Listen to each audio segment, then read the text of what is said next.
What up, everybody? Real quick, I just want to talk about something that I've been thinking about a lot, and that is the drug of entitlement. I've just been thinking about this a lot because I've had a lot of frustrations within my own creative space, within my gifts, within my talent, because the drug of entitlement is something that I've been taking for a long ass time. I've been told my whole life, and it's been very apparent that I have gifts, that I'm talented. And so because of this, like, people constantly telling me, oh, you're so talented, you have gifts, God's gonna use you to do this and this and that. I just kind of assumed that God was just gonna make it happen for me. And that couldn't be further from the truth. It's not so much entitlement in the sense of like I was handed everything ever in my life.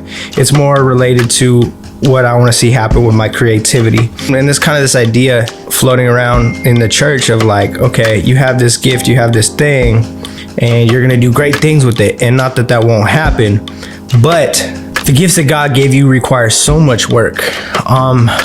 And it's something that I don't feel like is, at least for me, hold up. Chill, girl, chill.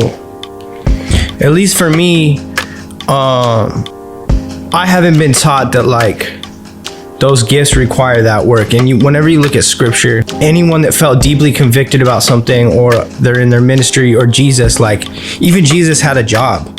He was a carpenter. Like there was part of his life, there was a season of his life where he was basically like a homeless guy walking around preaching and healing and teaching people. But then there's this whole other season of his life that's not really talked about, where it's like he was just working for his dad. He was working to earn his keep. And work, I believe, is a gift from God. Work is a beautiful thing.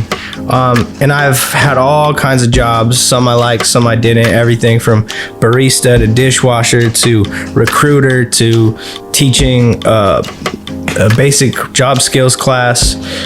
So I understand the importance of work, but for some reason with me, there was all this disconnect between work and gifts and talents.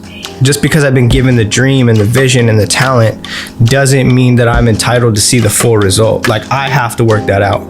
That is up to me to work that out. And I'm just now getting to understand this at 30 years old, which to me is a little embarrassing, but I just thought I'd share this with you.